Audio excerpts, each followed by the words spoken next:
Letterman, I have two announcements to make this evening. First of all, this program is a rerun. And second, I'm not wearing pants. Thank you very much.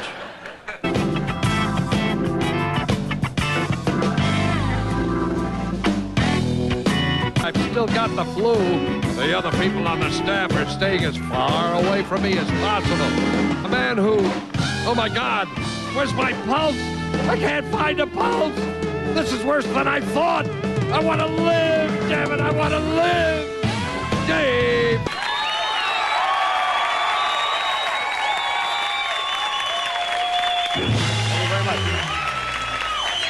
Thank you very much. Welcome to the show. My name's Dave. I am in a great mood. Today, I officially begin my countdown to younger-looking skin. You're in such a good mood.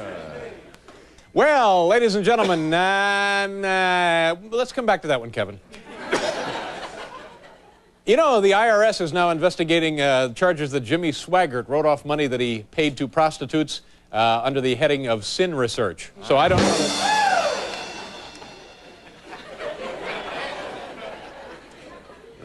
all right, let's go back to the one we passed.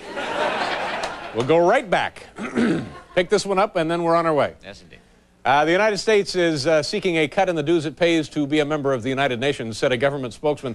We think we should pay less because we don't use the pool or play golf. So, let me see that card, Kevin. No, the other one. Just so some comedian starting out doesn't hurt himself on this one.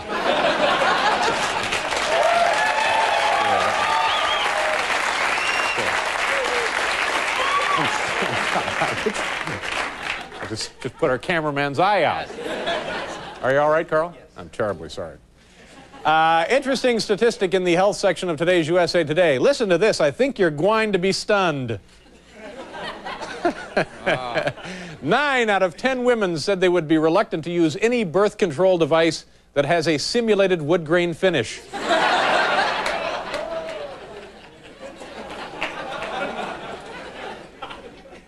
Anything else, Kevin? What a Can't wait to see what you've got in store for us tonight. Okay. Ladies and gentlemen, it's an inspiring spectacle of physical exertion and raw courage that the entire world is watching. No, I'm not talking about Jimmy Swaggart's sex life. I'm talking about the Olympics. And while we're caught up in the excitement, let's now visit the Museum of the Olympics. Why, I believe it's not too far from here. Walk this way, won't you?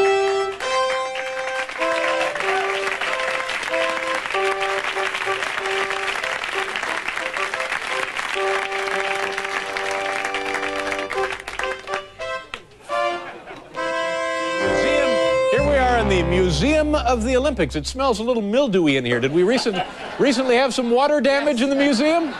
Well, there you go. That explains it. The museum was flooded There was a little flood here in the museum a few moments ago. First of all, let's go right to our first exhibit. Here's a popular hands-on exhibit at the museum. You pick up this telephone, and you can actually hear the voice of Mary Lou Retton, the dynamic pixie who captured America's hearts 4 years ago. Let's listen to what Mary Lou has to tell us tonight here in the museum. Can you believe they replaced me in the Energizer ads with that Australian creep Jacko? Well, my career is in the toilet. Those bastards can just kiss my ass.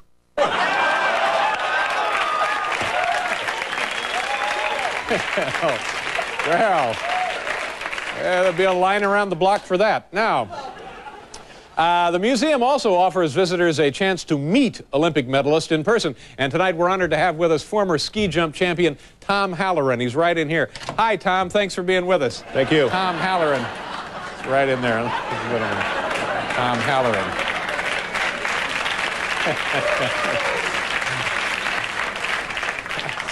Tom Halloran. You know, the lighting, excuse me, Tom? You didn't get wet earlier, did you? No, I was lucky. Good for you. All right. Really quite a flood in here.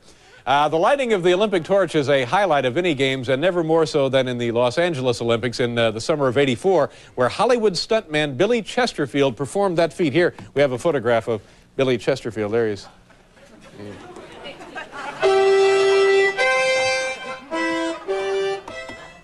Billy Chesterfield.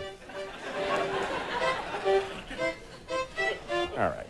You know, the freakish and the bizarre also have their place in the Olympic Museum. This exhibit is called The Man That Time Forgot. This gentleman is Joe Pavlik, a San Diego man who still wears clothing from the Bruce Jenner collection.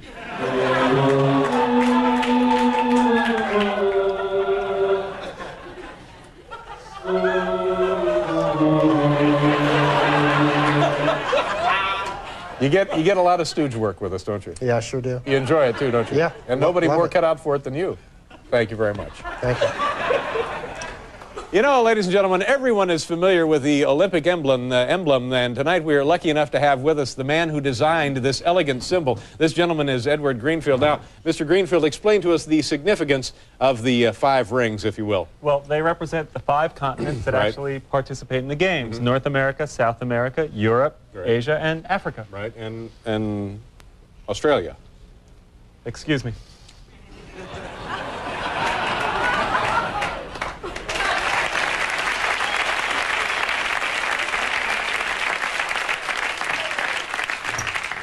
Everything all right?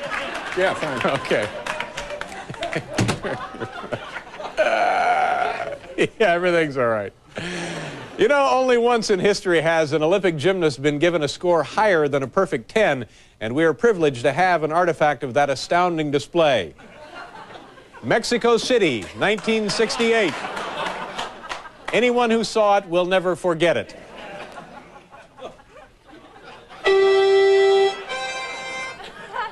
We really had quite a flood in here earlier.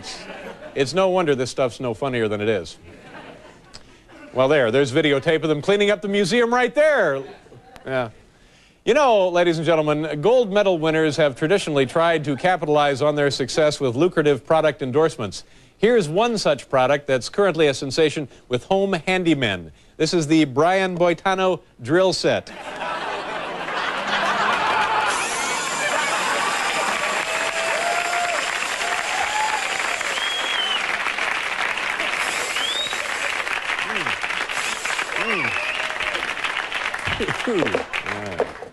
And finally, we have a popular exhibit that encourages participation by you, the visitor, to the museum. Thanks to surrounding mirrors, you can now experience the thrill of being a synchronized swimmer.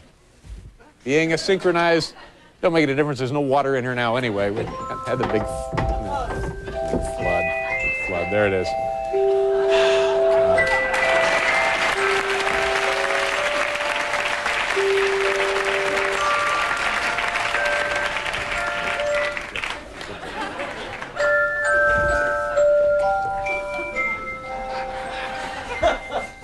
What do you think, boys? How did it go? Very nice. Very nice. Okay.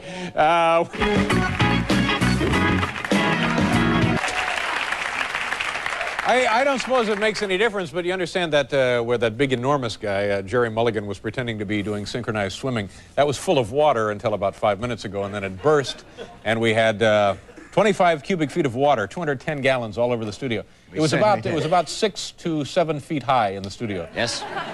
We swam the hell out of here. Yeah, we had to get it out. We're lucky to be on the air right now, ladies and gentlemen. And actually what happened, they had to build this tank. You can't just go down and buy these in some novelty shop. Can you?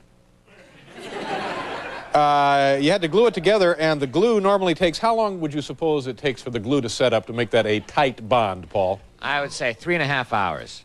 Yeah, it takes 8 days. Were you in charge of gluing, Paul? Well, It takes, yeah, and we only had 2 days.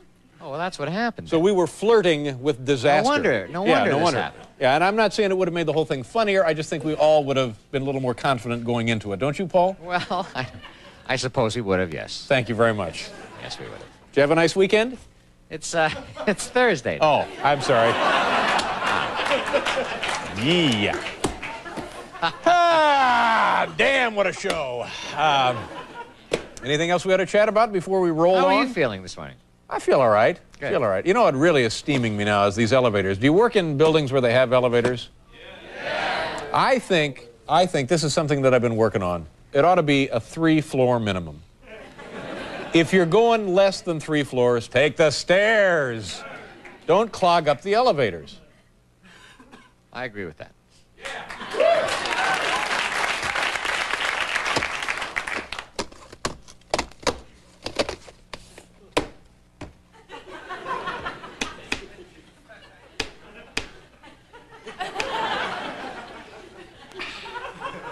Our first guest tonight. My watch stopped. Yeah, it did seem like we were kind of suspended there in the time-space compendium or whatever that is. I took my sisters to see it. They enjoyed it. Oh, that's right, yeah. Yeah, we all had a big night. Huh? House seats? Did you have house seats? No, yeah, I don't know what seats I got. I had the oil and vinegar, I think. They have just... Gentlemen, nice to see you. Teller? Penn, nice to see you. What are you doing, boys? Oh, he's moving some stuff out of the way here. You know, we had a flood in here earlier. I know. That was nothing compared to what you're going to see now. Okay, what's going on? We just got to get Teller in position. You all set there? All right. I'll just sit down here comfy. Why don't you sit down I'll and just have a seat right here. Make yourself to home. All right. All right. Thank you very much. Hi. Hi. Would you like me to do those pauses too? Or is No, that kind of your thing we're done today? with the pauses. Okay, No, let's okay. just keep rolling. Okay, we got a card trick for you. Why is Bonehead on the desk? What the hell is that? Don't you have any manners? He's on the desk because he's going to do a very amazing magic thing. There's close-up magicians, and one of the best was Eddie Fector, who's now dead, who worked upstate New York. He used to do a thing where That's the only place he worked was upstate New York? Yeah, he had one place. It was the Forks Motel. That little sign that said Magician Nightly. You're kidding over me. your table. He was Eddie a big Fector? guy. Eddie Fector. He had tattoos all over his arms, learned everything in the joint. Was a good magician. Yeah. And he used to do a thing where he would, to learn to do interesting card tricks, he would set up a deck that was just shuffled, pull out any one card, and then learn to reveal it in an interesting way. Now, Teller, on his body, right over there, has an interesting revelation of all 52 cards. Okay. For every card you could possibly pick, he has an interesting way to reveal it to you. And we've got a deck of cards, and there's no secret here. I'm just going to have you pick a card. Pick a card. And then what you're going to do is you're going to pick the card and then say the name of the card to Out Teller. loud. Out loud, right everybody, to Teller, yeah. and then he will, in a hopefully an interesting way, Produce the card. Especially if you pick the 8 of hearts, he will reveal the card to you in an interesting way. So anywhere, it doesn't really card, make any difference. Doesn't make any difference at all. But don't reveal it to him until you're really ready for his answer. Okay. Let's put it back in the deck. But you don't have to put it back in the deck. Hold on to it. There's no secret here. Just turn to him. Here, you got it. All right. Go ahead. Ready? 3 of clubs.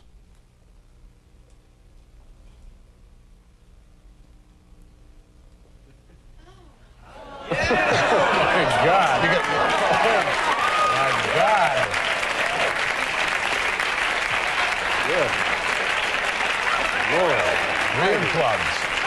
And you would say, is that your card? That's your card. That's the usual thing you do. Can we get you some Visine or something? Jeez, that looks unpleasant. Are you all right? It's extremely unpleasant. Wow. Are you going to leave them in there? Yeah, he's going to leave them in for a little while because after you get used to them for a while, they look quite attractive. Now, how come you never have to do any of the tough stuff?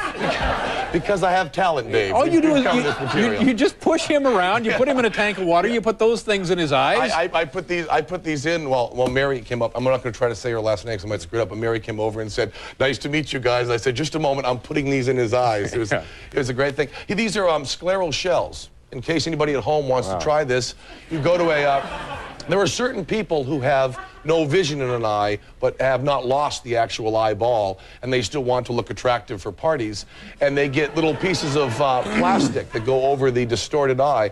And the person that made these, to get these made is a wonderful thing. We went to this woman who makes these for a living. This is her job. And we went in there and said, we'd like to have these shells made to put over my partner's eye. And we thought you'd make an appointment. Like you'd say, you know, here's the $1,500, we'll come back in a week, we'll put these in. And all she did was she just like leaned over, took these eye drops, put them in Teller's eyes and said, well, now his eyes have the anesthetic in them, he can't use them. And his eyes are kind of like rolling around at random.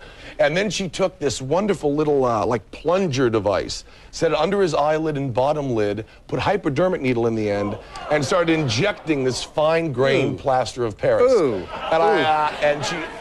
And I had, of course, another meeting to go to. I had to stay in the room. And this took as long to set as the studio to dry. You know, it was like a half-hour process. So he's sitting there with this German woman with plaster of Paris over his eyes, alone in the room, and after 10 minutes of having him alone with both eyes covered with plaster of Paris and hypodermic needles, she said to him, "There's only one I've ever wondered about. How do they saw the woman in half?" And Teller, of course, spilled his guts on how every magic trick was done, went through Copperfield's Act and everything else. All right, what else are we up to now? Well, what else? We'd like you to take these out. I'm not taking them out. Yes, you are going to take them out. No, I'm not going to take them out. There's no cockroaches. No, I'm not. Take them out. Come on, Dave. Just tug on it. It's a great thing. Can I use pliers?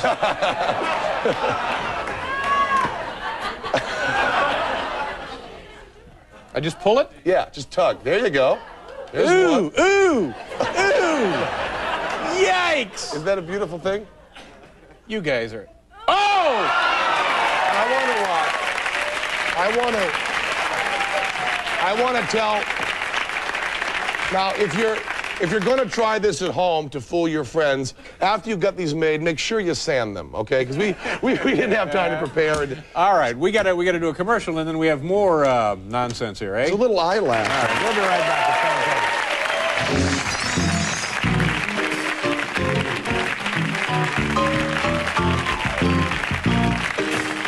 We have a video monitor, we have a videotape, and I guess we're going to take a look at some of the home video cassette. Yeah, we're going to show you a brief example of two of them. Now, the idea behind this tape is we come on the show, you know, we dump cockroaches on you, we bleed on you, we do all these things. And people will like to play these same kinds of practical jokes on their friends. Here's how to do it at home. This is how to do it at home. Excellent. Okay. So what I'd like you to pretend now, David, is pretend that we're really friends, that we're not paid to be on this show, and you're not paid to be pleasant to us. Yeah. Ever did you actually come over to our home? Now, this tape explains how to do this, and the punchlines are on the tape. Now, this is a clip of Nothing Sacred with Carol Lombard that we got for free. And what you do is you take a regular bottle of Windex or something like that, and you put a sticker on it that we have right here, and say that it cleans your TV. And you squeeze it on your home with your friend over there. And you, of course, you don't tell them it's a videotape. You just act like you're watching TV. I think you're watching a movie in the afternoon. And then you say it really cleans the TV well. And you can just smear the whole picture on here. I thank God on my knees that she's so taking it. Now, the whole theory behind it is, with a little bit of practice, you can actually convince the dunce that's over your house that there's actually a product over the counter that can pull pulsating electrons of light off the screen and onto paper. Well, I bought it. I thought perhaps you had done something. There you go. There you go. So as long as you've got people, David Letterman's intelligence is stupid. You can do this right for your friends. Right. Anything else here? Yeah, we have one more. We have one more. What is that? I think it says the name of a product. Oh, yeah, we had to cover this up like we have no idea these people are making TVs. Put that back over there. Thought maybe it was an international harvester, but no. Turns out it's a Sony. Okay, let's. Okay. And here's one where you, if you don't want to bother learning and going over the tape, learning how to do the smudge, this one you can just lie. Okay. You tell your friends that, you know, the fundamentalist preacher wackos who are always talking about backwards masking, like the Beatles albums say, like Satan kills and messages and on all that kind of stuff. On records, well, you tell your friend that you've taped these preachers on TV, and they themselves are using backwards masking. And you say you've taped one from the Sunday before, and you'd like to show it to them and hopefully lay down some money. Bet them $50 is a backwards, that's a backwards message. Somebody comes over and you say, oh, look, I got this in the machine, watch. I think I think you'll find there's backwards masking. And then you play a little bit of it. It's a lot longer than this. Because and what better way to let the Spirit be filled with the books of the Bible than for us all to bow our heads now in silent prayer. Now, you just hit the pause control at this point, and you tell your friend that your machine is able to play backwards. You just kind of gloss over that, because they don't really do that. And then we have it on here backwards. When you hit the pause control again, it looks like it's going backwards.